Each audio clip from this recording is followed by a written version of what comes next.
get your print. Well, speaking of that very same McKenna who suffers from MS, our very next guest, Jason Tardio, President and Chief Operating Officer of Immunic Therapeutics. We've had Daniel Vitt on the air this before. IMUX is the stock symbol of this company, but it's really interesting because they have a lead candidate that's going into phase 2 for multiple sclerosis, and he joins us here on the Big Biz Show. Jason, thanks so much for taking the time out. You are a company that obviously I'm very interested in. Obviously, we're following you very closely and helping you guys out, and love the fact that we get a chance to talk to you. Give us an update for folks that haven't seen you guys before. Exactly what you guys are doing and exactly how you're going to change the world in terms of MS and progressive MS. Sure. Well, first of all, thank you for having me. It's a pleasure to be here. And well, Sully, as you know, MS is a very common neurological disorder. The National Multiple Sclerosis Society estimates that there's 3 million people worldwide and 1 million in the United States alone living with this disease. And even though there's 15 or so available therapies today for the relapsing forms of multiple sclerosis, there's still a huge unmet need. There's 3 subtypes of this disease, as I've mentioned: relapsing disease, but also secondary progressive MS, and then primary progressive multiple sclerosis. The progressive forms really have no available therapies today. So we at Immunic Therapeutics are developing a medicine called vidofludimus calcium. It's currently in phase 3 development to address relapsing forms of the disease. And in parallel, it's also in phase 2 development for both the progressive forms of the disease, of which we'll have data readout in April, so right around the corner. Hey, Jason, could you just break down how does MS affect a person? You said it's a neurological disease, but there's different phases, right? And it's progressive and chronic, right? Yeah, so it is a lifelong chronic disorder. It is an autoimmune condition. So in simplistic form, the body's own immune system attacks the central nervous system, attacks the spinal cord, and specifically it attacks the fatty substance called the myelin sheath that protects the neurons. It eats away at this protective cover, eventually gets to the body or the axon, and eats away at the axon of these neurons and creates permanent scarring. And so when this attack is happening, you get this inflammatory activity, and patients will present with different relapses. They'll present with different flare-ups, and depending on where it happens in the brain or spinal cord, they have a variety of different symptoms, such as optic neuritis or blurry vision, bowel and bladder dysfunction, lower limb weakness. It could be, again, a variety of different symptoms. And so the most common form is relapsing forms of MS. This accounts for about 75% of the total population. And again, in relapsing disease, there's inflammatory activity, there's flare-ups and relapses that happen. I've mentioned there's also progressive forms of the disease, of which accounts for roughly 25%. One form of that is called secondary progressive MS.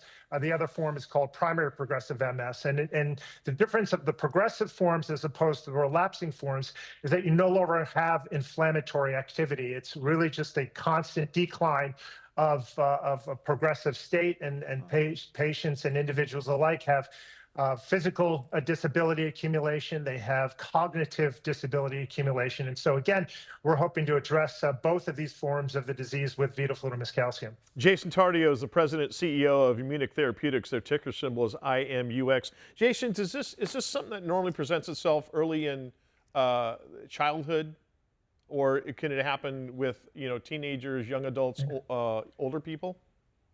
Yeah, it's largely a disease of young individuals. Most individuals with multiple sclerosis are diagnosed in the 3rd or 4th generations, so in their 30s or 40s. Okay. There is a pediatric component. It's only about 5% of the total population. But yeah, these patients are diagnosed relatively at a young age. They have their whole life to live in front of them. And so, as you can imagine, the biggest concern of individuals diagnosed with MS is their ability to live an independent life. Sure. They have fears of ending up in the wheelchair. They have fears of not being able to live the dreams that they've envisioned for themselves. And so, again, the beautiful thing about the medicines like vidofludimus calcium that we're developing is that patients with the disease today, if they can get on the appropriate therapy relatively early in the disease, more often than not, they think they can go on to lead a relatively normal life. So it's interesting because my mother was diagnosed when she was 45 and knew there was something up, her entire life. And she has a lower limb weakness, and of How course, old was McKenna? McKenna was 25 when Really? she. Wow. But it's interesting because it's two different types of MS. Okay. And McKenna got it so early that McKenna, first of all, it shocked her into eating better and going into shape. There you go. It was a turning point for her. And now she lives an absolutely normal life. She goes and gets infusions a couple times a year. Talk about your drug exactly, because you guys are really differentiating the MS market here. And I know you've talked about where we're at, but talk about what is the real tiebreaker here? What makes you guys bigger, better, faster, stronger, or cheaper? What's the tiebreaker for you guys? Yeah, so multiple sclerosis, as I've mentioned, is a disease of neuroinflammation, but also a disease of neurodegeneration. And so ideally, you want a medicine that attacks both aspects of the disease, right? You want a medicine that is anti-inflammatory in nature, but you also want a medicine that's neuroprotective in nature. Vidofludimus calcium is the first dual mechanistic approach to address the full spectrum of multiple sclerosis. It's an inhibitor of an enzyme called DHODH, which will provide potent anti-inflammatory effects. But it's also a activator of a nuclear receptor called NER1, which we know is neuroprotective in nature. And so the hope here is with our convenient once-a-day oral therapy, we'll be able to address, again, not only relapsing forms of the disease, but also the neurodegenerative or more progressive forms of the disease as well.